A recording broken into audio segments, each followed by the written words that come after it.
పితా పుత్ర పవిత్రాత్మనామమున ఆమెన్. క్రీస్తునాథుని యందు మిక్కిలి ప్రియ సహోదరి సహోదరులారా, పాస్కా ఇత్తకాల 2వ ఆదివార వాక్య పరిచర్యకి మిమ్మందరినీ ప్రేమతో ఆహ్వానిస్తున్నాను. మత్తయి శుభవార్త 17వ అధ్యాయము 1వ వచనము నుండి 5వ వచనము వరకు. 6 దినములు గడిచిన పిమ్మట యేసు పేతురు, యాకోబు, అతని సోదరుడు యోహానును తన వెంట తీసుకొని ఒక ఉన్నత పర్వతము పైకి వెళ్ళెను. అచట వారి ఎదుట యేసు రూపాంతరము చెందెను. ఆయన ముఖము సూర్యుని వలె ప్రకాశించెను. ఆయన వస్త్రములు వెలుగు వలె తెల్లగానయ్యను. ఆయనతో మోషే, ఏలియాలు సంభాషించుచున్నట్లు వారికి కనిపించెను. అప్పుడు పేతురు, ప్రభూ, మనం ఇచ్చట ఉండుట మంచిది.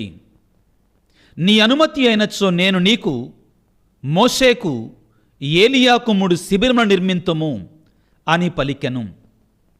అంతలో మేఘము వారిని ఆవరించెను. అప్పుడు అదిగో, ఆ మేఘము నుండి, ఇతడు నా ప్రియమైన కుమారుడు, ఈయనను గూర్చి నేను ఆనందభరితుడనైతని, ఈయనను ఆలకింపుడు అను వాణి వారికి వినిపించెను. ప్రభునందు ప్రియ సహోదరి సహోదరులారా, వాక్య పరిచయలోనికి వెళ్లే ముందుగా ఒక చిన్న సమాచారం. చాలామంది నాకు మెసేజ్లు పెట్టి, మీరు ఎప్పుడు వెళ్తున్నారు యెరూషలేమునకి, ఇజ్రాయెల్ దేశానికి ఈసారి టూర్లో అంటున్నారు. నేను వెళ్ళేటువంటి గ్రూపు, దానికి ముందు దాని తర్వాత కూడా చాలామంది వెళుతున్నారు. నేను వెళ్ళేటువంటి గ్రూపు ఏప్రిల్ 29వ తారీఖున వెళుతుంది. కాబట్టి ఆల్రెడీ డేట్స్ దగ్గరకు వచ్చాయి. మీలో ఎవరైనా కానీ నాతో కలిసి ఆ యెరూషలేము ఇజ్రాయెల్ పవిత్ర యాత్రలో పాల్గొనాలి అనుకునేటువంటి వారు త్వరపడి వెంటనే ఫోన్ చేయడానికి ప్రయత్నం చేయండి. కావాలి అనుకునేటువంటి వారు ఎటువంటి బలవంతం కూడా లేదండి. అదేవిధంగా మీకు ఒకవేళ ఫోన్ నెంబర్ తెలియకపోతే కింద ఈ వీడియో కింద మెసేజ్ పెడితే మీ నంబర్ ఇస్తే మేమే కాంటాక్ట్ చేస్తాం. ఇప్పుడిక వాక్య పరిచయలోనికి వెళ్ళటానికి ప్రయత్నం చేద్దాం. క్రీస్తునాథుని యందు మిక్కిలి ప్రియ సహోదరి సహోదరులారా, కష్టాలలో శ్రమలలో ఉన్నటువంటి వానికి కొంచెం ఆదరువు దొరికితే కొండంత అండగా ఉంటుంది. భయములో ఆందోళనలో ఉన్నటువంటి మనిషికి కొంచెం ధైర్యం ఇచ్చేటువంటి వాడుంటే కొండంత బలం వస్తుంది.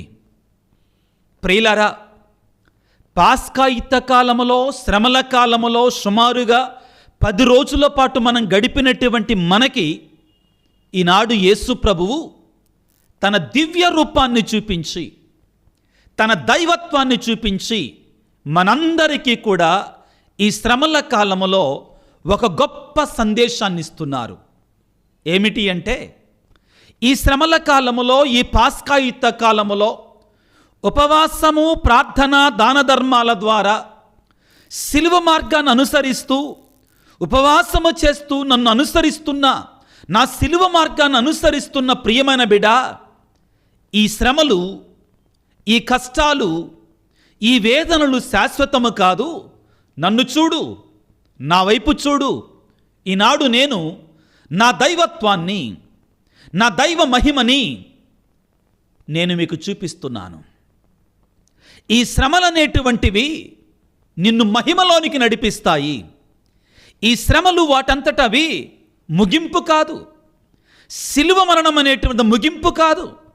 అవి ఉత్థానానికి దారి చూపించేటువంటివి, మార్గము చూపించేటువంటివి అని మనందరికీ కూడా తన దివ్య రూపధరుణ ద్వారా ఒక మహోన్నతమైనటువంటి, ఒక ఆదరణకరమైనటువంటి, ఒక ధైర్యాన్ని ఇచ్చేటువంటి సందేశాన్ని మనకి అందిస్తున్నారు పిల్లరా.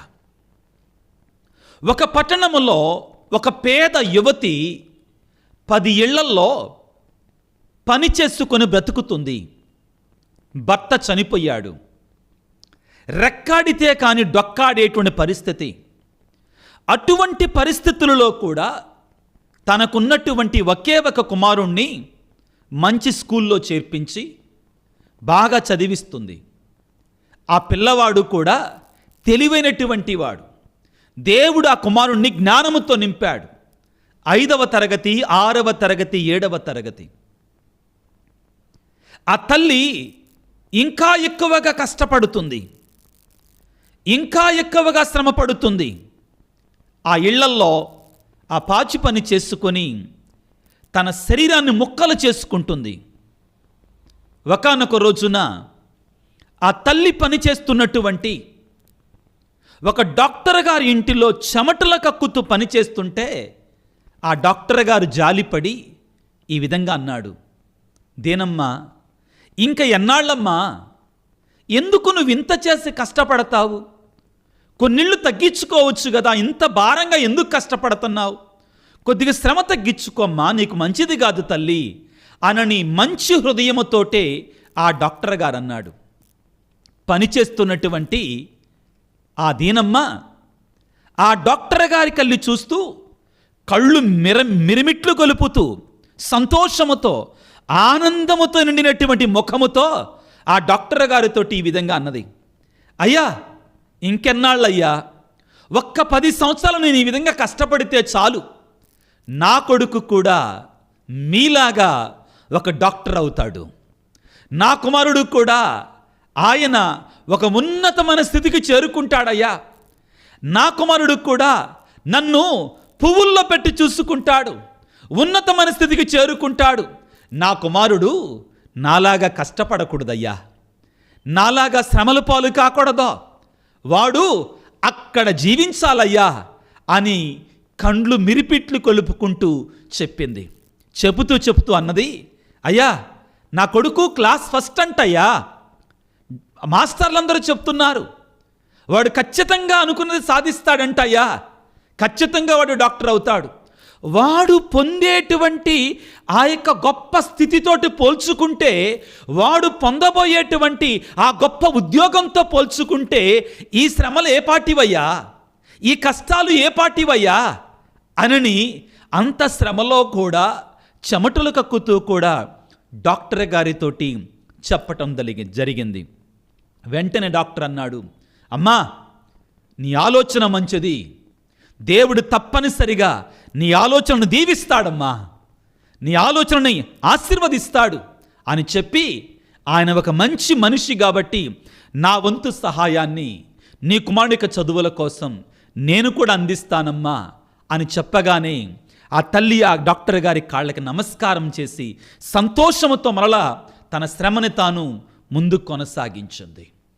ప్రియులారా, శ్రమలలో ఉన్న మనిషికి, కష్టాలు పడుతున్న ఒక మనిషికి, చెమటలు కక్కుతున్న ఒక మనిషికి ఒక ఆదరణకరమైన ఉద్దేశం, ఒక ఆదరణకరమైన ఆశయం, ఒక ప్రోత్సాహాన్ని ఇచ్చేటువంటి ఒక గమ్యం అనేటువంటిది కొండంత బలాన్ని ఇస్తుంది.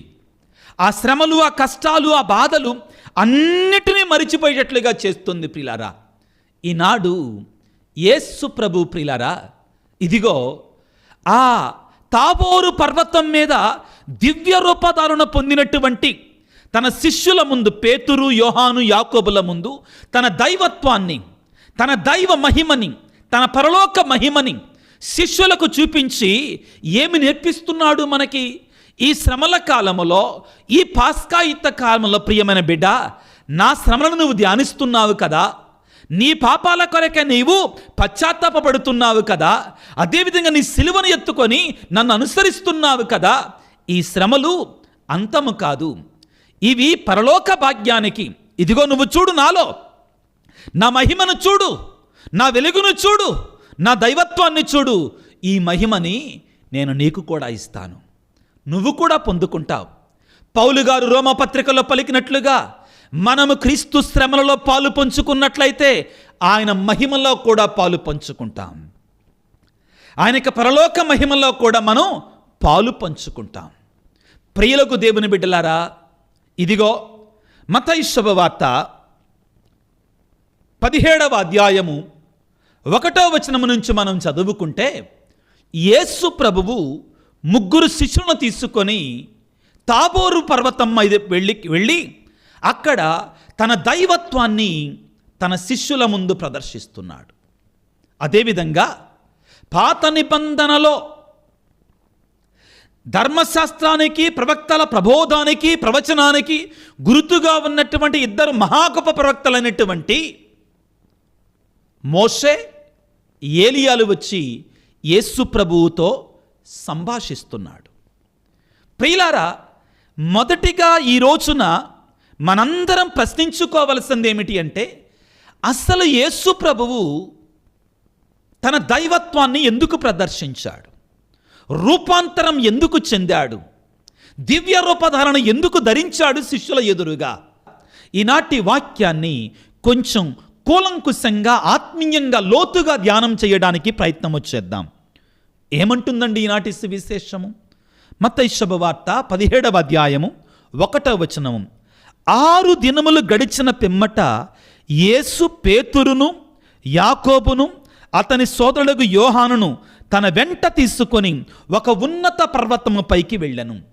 ఈ వాక్యాన్ని చాలా జాగ్రత్తగా ధ్యానం చేయాలి. ఎన్ని దినాలు గడిచిన తర్వాత? 6 దినములు గడిచిన పిమ్మట.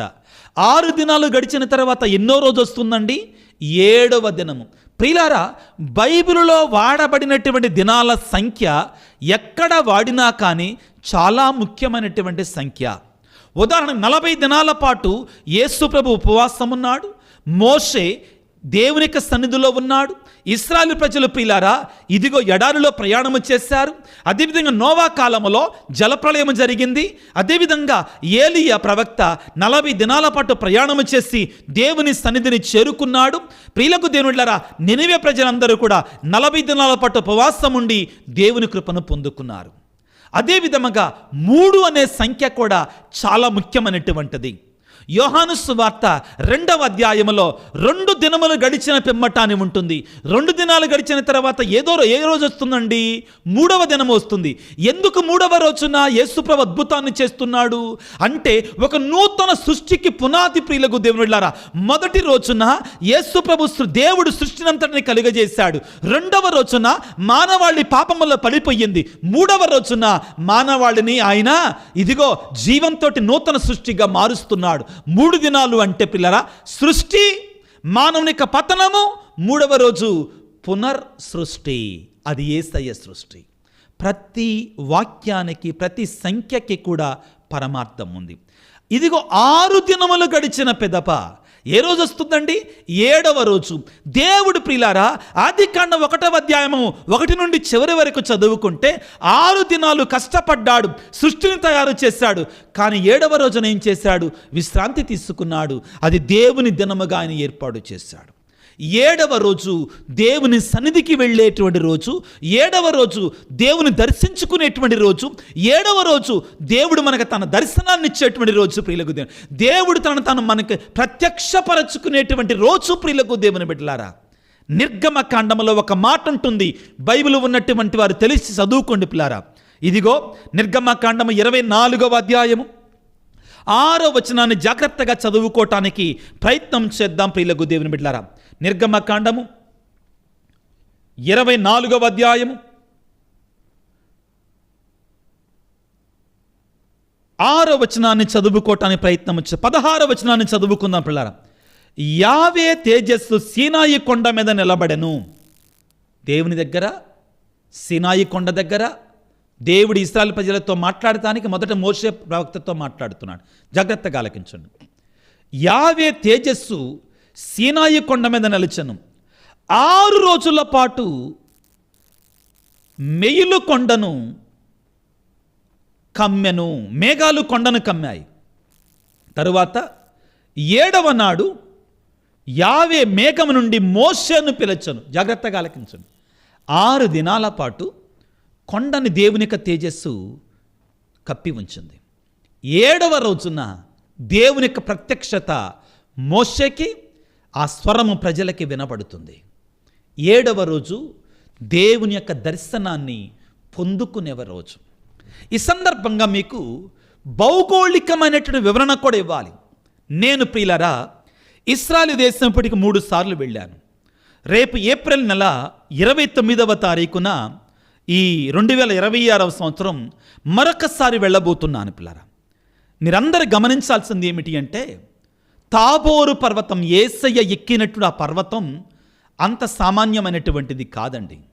ఈ రోజుల్లో బస్సులు పైకి వెళ్ళలేవండి, అంతా చాలా స్టీప్గా ఉంటుందండి, చాలా కష్టం ఎక్కటం. కాబట్టి అక్కడికి మనం బస్సులో వెళ్ళి ఆ కొండ, ఆ యొక్క యేసుప్రభు రూపాంతరం చెందినటువంటి కొండ కింద భాగంలో బస్సు ఆపి చిన్న చిన్న వ్యానుల్లోనే మనం వెళ్ళగలమండి, అంత ఎత్తుగా ఉంటుందండి. అప్పుడు నాకు అర్థమయ్యింది, యేసుప్రభు శిష్యులతో మాట్లాడిన తర్వాత 6 రోజుల పాటు ఏం చేశాడు అంటే కొండని ఎక్కుతున్నాడు పిల్లరా. ఎన్ని రోజులు అంటండి? 6 రోజుల గడిపిన పిదప ప్రియులారా, ఈ దివ్య రూప ధరుణనండి ఈ రోజంతా మనం ధ్యానం చేసుకోవచ్చండి సంతోషంగా. ఆయన మహిమను మనం ఇదిగో ధ్యానం చేయబోతున్నాం. ప్రియులకు దేవునిలా 6 రోజులు ఎంతో ప్రత్యేకమైనటువంటిది.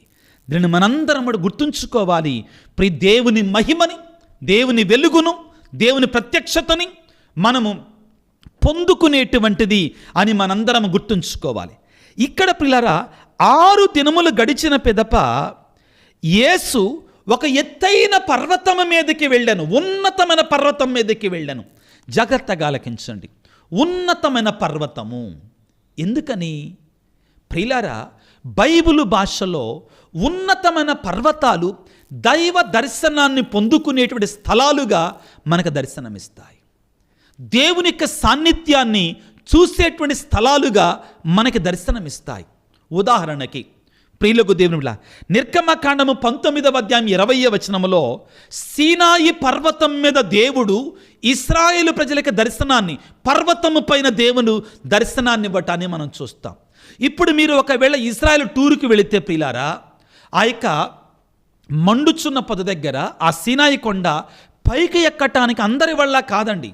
పైకి ఎక్కినా కొద్దిగా అంటండి మనిషి అంటండి అనారోగ్యంగా ఉన్నటువంటి వాళ్ళు అసలు తీసుకెళ్లరు. వాళ్ళు కొంతమంది మధ్యలోనే చనిపోయారంటండి, ఆక్సిజన్ అందదంటండి. దేవుడు ఆ ఉన్నతమైన పర్వతాన్ని కింద నుండి చూస్తూ ఉండే మన యూట్యూబ్ ఛానల్లో నేను ఒక చిన్న వీడియో పెట్టానండి. ఈసారి వెళ్ళినప్పుడు ఇంకొంచెం లాంగ్ వీడియో చేస్తాను. అది సీనాయి కొండ ఎత్తైనటువంటిది ప్రియులకు దేవుని బిడ్డలారా. ఆ తరువాత ఏలియా కాలములో ప్రియులారా మనం చదువుకుంటా రాజుల మొదటి గ్రంథము 19వ అధ్యాయం 11వ వచనములో ఏలియా ప్రయాణం చేసి 40 దినాల పాటు ప్రయాణం చేసి ఆ యొక్క కొండ మీద దైవ దర్శనాన్ని పొందుకున్నారు. పర్వతం అనేటువంటిది దేవుని యొక్క దర్శనాన్ని పొందుకునేటువంటిది ప్రియులకు దేవుని బిడ్డలారా. పునీత జాన్ క్రిసోస్టమ్ గారు ఏమంటున్నారంటే, పర్వతము అంటే మన హృదయము భూమి విషయాల నుండి ఎత్తుకు లేపబడుట అని అంటున్నాడు. పర్వతాల మీదకి వెళ్ళటం అంటే ఏంటి? మునులు, పరిశుద్ధులు ఎందుకు వెళ్ళారు? ఈ భూమి మీద మన కోరికలు ఉంటాయి కదా, వాటిని విడిచిపెట్టి ఎత్తైనటువంటి ఆ దేవుని దగ్గరికి వెళ్ళటం, ఆ దేవుని సన్నిధిలో సమయాన్ని గడపటం. తపస్సు కాలం అనేటువంటిది ఎత్తైనటువంటి ఎడారిలోనికి వెళ్ళేటువంటిది అని మనం గుర్తుంచుకోవాలి ప్రియులరా. పునీత లియో ద గ్రేట్ ఆయన ఏమంటాడంటే ప్రియులకు దేవుని వెళ్ళారా, ప్రభువు తన శిష్యుల విశ్వాసము కోల్పోకుండా తన మహిమను ముందుగానే వారికి ప్రదర్శించాడు. విశ్వాసం కోల్పోకుండా. చెప్పాను కదా పిల్లారా, ఎందుకు యేసు ప్రభువు ఆయన దివ్యరూపధారణ పొందుతున్నాడు అంటే శిష్యులకి తన యొక్క శ్రమల గురించి, తన పాటుల గురించి, తన మరణాన్ని గురించి మత్తయి శుభవార్త 16వ అధ్యాయము 21 నుండి 23 వచనాల వరకు కూడా బోధించాడు. తాను మరణించబోతున్నాడని చెప్పాడు. ఆ తరువాత మీరు నన్ను అనుసరించాలంటే మీరు కూడా మీ సిలువలు ఎత్తుకుని నన్ను అనుసరించాలని పలికాడు. కాబట్టి వారు నిరుత్సాహపడకుండా, నీరుగారిపోకుండా వారి ముందు తన దైవత్వాన్ని చూపిస్తున్నాడు. ఆ తర్వాత ప్రియులకు దేవుని బిడ్డలారా, యేసు ప్రభు దైవత్వాన్ని పొందడము ద్వారా, రూపాంతరము చెందడము ద్వారా ఏమి నేర్పిస్తున్నాడు మనందరికీ కూడా. కొన్ని ముఖ్యమైన అంశాలు మీ ముందు ఉంచాలి అనుకుంటున్నాను పిల్లరా. మత్తయి శుభవార్త 17వ అధ్యాయం 2వ వచనములో అచట వారి ఎదుట యేసు రూపాంతరము చెందను, ఆయన ముఖము సూర్యుని వలె ప్రకాశించను, ఆయన వస్త్రములు తెల్లగా మంచు వలె తయారయ్యను. తన దైవత్వాన్ని, తన వెలుగును చూపిస్తున్నాడు. ఏం తెలియజేస్తుంది పిల్లారా ఈ విషయము? యేసు ప్రభు దేవుని కుమారుడు, యేసు ప్రభు దేవుడే అని నిరూపిస్తుంది. యోహాను సువార్త 1వ అధ్యాయం 14వ వచనము, యోహాను రాసిన లేఖ 1:14 కూడా ఆయన మహిమను మేము చూచితిమి అని పలుకుతాడు. ఎవరండి? వాక్యాన్ని చదువుకుందాం. ఇదిగో పేతురు గారు కూడా ఈ మాట అంటారండి. ఏమని? మేము ఆయన మహిమను చూచితిమి అంటాడు పేతురు గారు. ఇది వాళ్ళు జీవితాంతం గుర్తుంచుకున్నారు పిల్లరా. ఇది వాళ్ళు జీవితాంతం గుర్తుంచుకున్నారు. పేతురు రాసిన 2వ లేఖ 1వ అధ్యాయము 16వ వచనం నుంచి మనం చదువుకుంటే, మన ప్రభువుకు యేసుక్రీస్తు యొక్క మహత్తరమగు ఆగమనమును మేము మీకు తెలియజేయుటలో మేము కట్టుకథల మీద ఆధారపడలా, మేము మా కనులారా ఆయన గొప్పతనమును చూచితిమి. ఎక్కడ? తాబోరు పర్వతం మీద. పితయగు దేవుడు ఆయనకు కీర్తి వైభవమును ప్రసాదించినప్పుడు మేము అక్కడ ఉన్నాము. ఇతడు నా ప్రియమైన కుమారుడు, ఈయనను గూర్చి నేను సంతోషించుచున్నాను అని ఒక దివ్యవాణి పలికింది. పేతురు గారు ప్రిలారా, యేసు మరణించి ఉత్థానమైన తర్వాత ఎన్నో సంవత్సరాలకి తన యొక్క సంఘ బిడ్డలకి ఈ లేఖ రాసుకుంటా తాను రాసిన 2వ లేఖలో 1వ అధ్యాయం 17వ వచనంలో ఈ విధంగా అంటున్నాడు. పితయగు దేవుడు ఆయనకు కీర్తి వైభవమును ప్రసాదించినప్పుడు మేము అక్కడ ఉన్నాం. ఆ తాబోరు పర్వతం మీద మేము ఉన్నాం.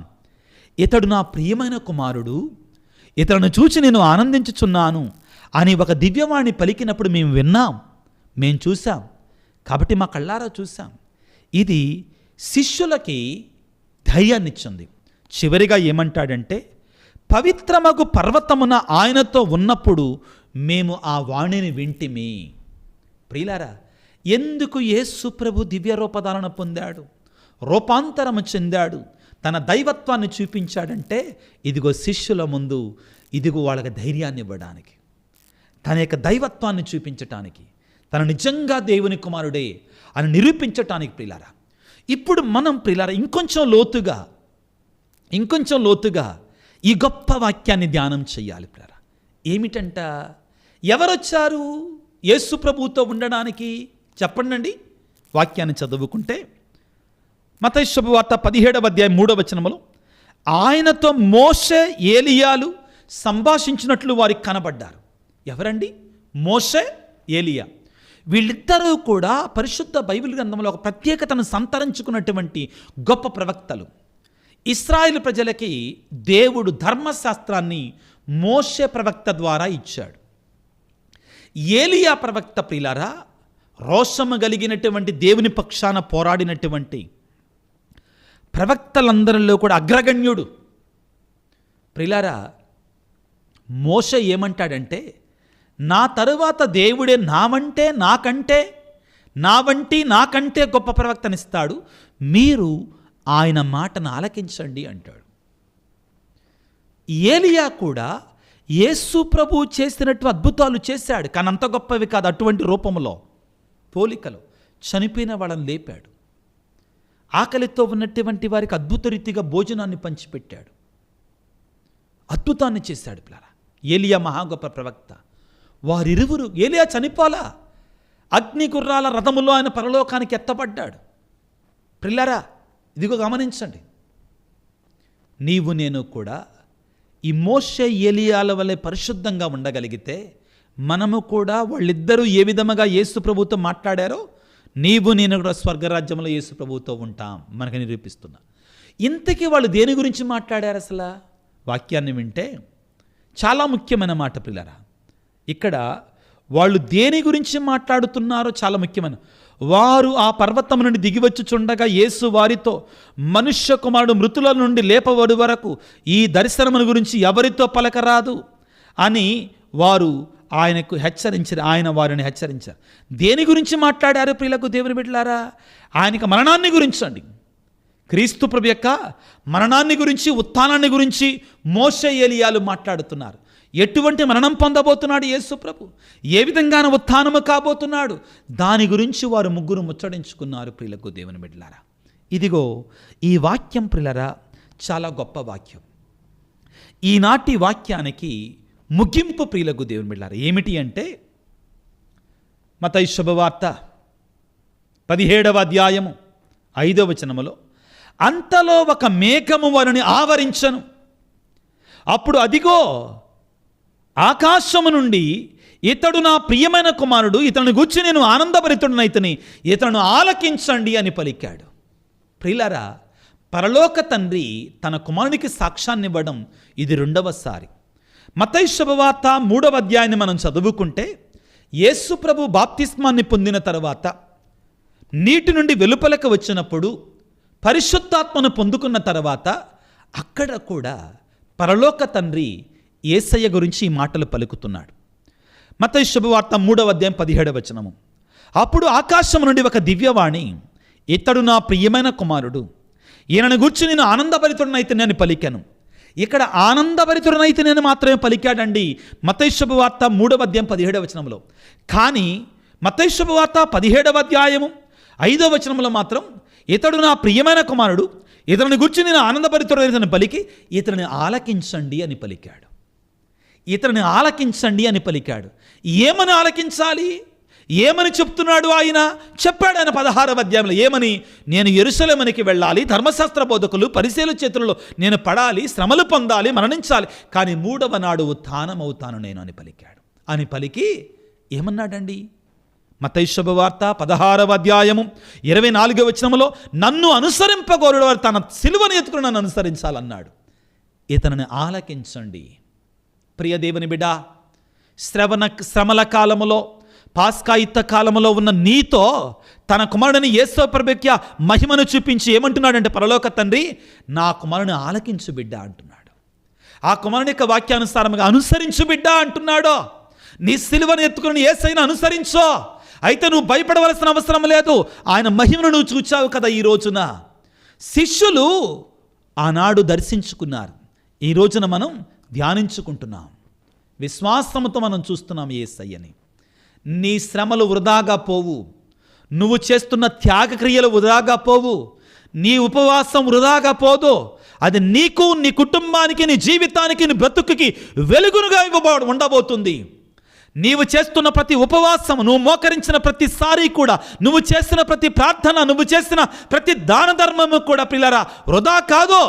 అది ఆ యేసయ్య వెలుగులో నువ్వు కూడా పాలు పంచుకోబోతున్నావు. నువ్వు కూడా పాలిభాగస్థుడివి, పాలిభాగస్థురాలివి కాబోతున్నావు ప్రియులకు దేవుని బిడ్డలారా. ఇదిగో రోమపత్రిక 8వ అధ్యాయం 17వ వచనములో, ఆయన బాధలలో మనం భాగస్వాములైతే ఆయన మహిమలో కూడా మనం పాలిభాగస్థులం అవుతాం ప్రభు అంటున్నాడు పిల్లలకు దేవుని బిడ్డలారా. ఇదిగో ఫిలిప్పి పత్రిక 2వ అధ్యాయం 8 నుండి 9 వాక్యాలు ఏమని చెప్తున్నాయి పిల్లల? యేసు ప్రభువు మరణము వరకును విధేయుడయ్యను, కానీ ఆ తర్వాత ఏమని ఉంటుందండి?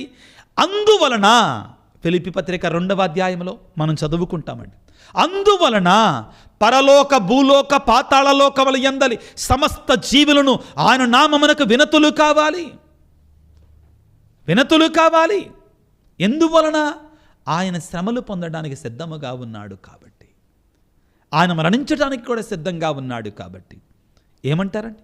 ఫిలిప్పి పత్రిక 2వ అధ్యాయం 9వ వచనం, అందువలననే దేవుడు ఆయన అత్యున్నత స్థానమునకు లేవనెత్తను, ఆ తరువాత అన్ని నామముల కంటే ఘనమగు నామను ఆయనకి ఇచ్చాను అని పలికి పరలోక భూలోక పాతాళ లోకముల యందలి సమస్త జీవులు ఆయనకు వినతులు కావాలి. ఎందుకని? ఎందువలన? ఆయన యెరూషలేమునకు వెళ్ళి నీ పక్షాన నా పక్షాన, నీ పాపముల కొరకై నా పాపముల కొరకై ఆయన సిలువలో మరణించాడు కాబట్టి. అందువలన ఎవరి కోసం ఆయన శ్రమలు పొందేది? ఇదిగా మనం చదువుకుంటాం ప్రియులారా. యెషయా గ్రంథము 53వ అధ్యాయం 5వ వచనములో, ఆయన మన పాపముల కొరకై గాయపరచబడ్డాడు, మన పాపముల కొరకై నలగగొట్టబడ్డాడు. ప్రియ దేవుని బిడ్డ, ఆయన మన కొరకై గాయపరచబడుతున్నాడు. ఆయన స్వరాన్ని విను, ఆయన సిలువను అనుసరించు, ఆయన మహిమలో నీవు కూడా పాలిభాగాన్ని పొందుకుంటావు. తలల వంచి ప్రార్థన చేసుకుందాం. సర్వశక్తిమంతుడా, సర్వోన్నతుడా, నీ కుమారుడని యేసయ్య మహిమలో పాలు పంచుకున్నాడు, నీ వెలుగులో పాలు పంచుకున్నాడు, ఆయన మహిమను మాకు చూపిస్తున్నాడు. మీకు స్తోత్రాలు. ఈ శ్రమల కాలంలో ఉండగా, ఈ పాటుల కాలంలో ఉండగా, ఓ యేసు రాజా, నీ వెలుగును చూచి, నీ మహిమను చూచి, నీ మహిమలో మేము కూడా పాలిభాగస్థులము కావాలి అంటే నన్ను అనుసరింపగోరువాడు తన సిలువను ఎత్తుకొని నన్ను అనుసరింపాలి అని పలుకుతున్నా. మీకు స్తోత్రాలు ప్రభువా. ఈ శ్రమల కాలం అంతా కూడా ప్రభువా మమ్మల్ని మేము నూతనీకరించుకొని ఇదిగో ఈ సిలువ పాటుల ద్వారా, ఉపవాసము ద్వారా, ప్రార్థన ద్వారా మమ్మల్ని మేము శుద్ధి చేసుకొని నీలో నూతనత్వాన్ని పొందుకొని ప్రభువా పరలోక తండ్రి చెప్పినట్లుగా ఇతడు నా ప్రియమైన కుమారుడు, ఇతని గూర్చి నేను సంతోషిస్తున్నాను, ఇతని అనుసరింపుడు ఆలకింపుడని పలిక మేము కూడా నేను అనుసరించే శక్తిని మాకు దయచేయి ప్రభుగా. ఈనాడు ప్రత్యేకంగా ఈ వాక్య పరిచయలో పాల్గొన్నాడు బిడ్డలందరిని దీవించండి ప్రభుగా. ఓ యేసు రాజా, ప్రత్యేకమైన రీతిలో ఎవరైతే ప్రభువా పరీక్షలు రాస్తున్నారో, ఇంటర్మీడియట్, 10th క్లాసు, ఇంకా డిగ్రీ, వివిధ పరీక్షలు రాస్తే ప్రతి బిడ్డ కొరకే ప్రార్థిస్తున్నాం. ఎంతోమంది తల్లులు అడుగుతున్నారయ్యా, ప్రార్థించండి. ఎంతోమంది తండ్రులు అడుగుతున్నారు, మెసేజ్లు పెడుతున్నారు వాట్సాప్ ద్వారా. ఈ వీడియోల కింద ఎవరైతే పిల్లలు చదువుల కొరకై, పరీక్షల కొరకే ప్రార్థించమని అడుగుతున్నారు వారందరిని దీవించండి నాయన, ఆశీర్వదించండి ప్రభుగా. అడగండి మీకు ఇస్తానంటున్నావు ప్రభుగా. ఇదిగో నీ పాదలను పట్టి అడుగుతున్నామయ్యా, దీవించు ప్రభు, ఆశీర్వదించు నాయన. నీ వెలుగుతో నింపమని, నీ ఆశీర్వాదాలతో నింపమని, నీ పరిశుద్ధమైనటువంటి జ్ఞానాన్ని వాళ్ళకి ప్రసాదించమని వేడుకొనిచున్నాం. అనారోగ్యంతో బాధపడుతున్న ప్రతి బిడ్డను నీ గాయపడిన హస్తాలతో తాకి స్వస్థపరచండి. కుటుంబాలలో శాంతిని, సమాధానం దయచేయండి. వివిధ రకాల ఉద్దేశాలతో, తలంపులతో, బాధలతో, అవసరతలతో ఎవరైతే వీడియో క్రింద మెసేజ్లు ఉంచుతున్నారో వారందరిని దీవించమని ప్రభుగా మనాదురైన క్రీస్తు ద్వారా వేడుకొనిచున్నాము తండ్రి, ఆమెన్. ప్రభువు మీతో ఉందురుగాక, మీ ఆత్మతో ఉందురుగాక. సర్వశక్తి గల సర్వేశ్వరుడు పిత, పుత్ర, పవిత్రాత్మ మిమ్ము మీ కుటుంబాలని చల్లగా దీవించి ఆశీర్వదించి కాపాడుదురుగాక. God bless you. దేవుడు మిమ్ము దీవించుగాక. ఆమెన్.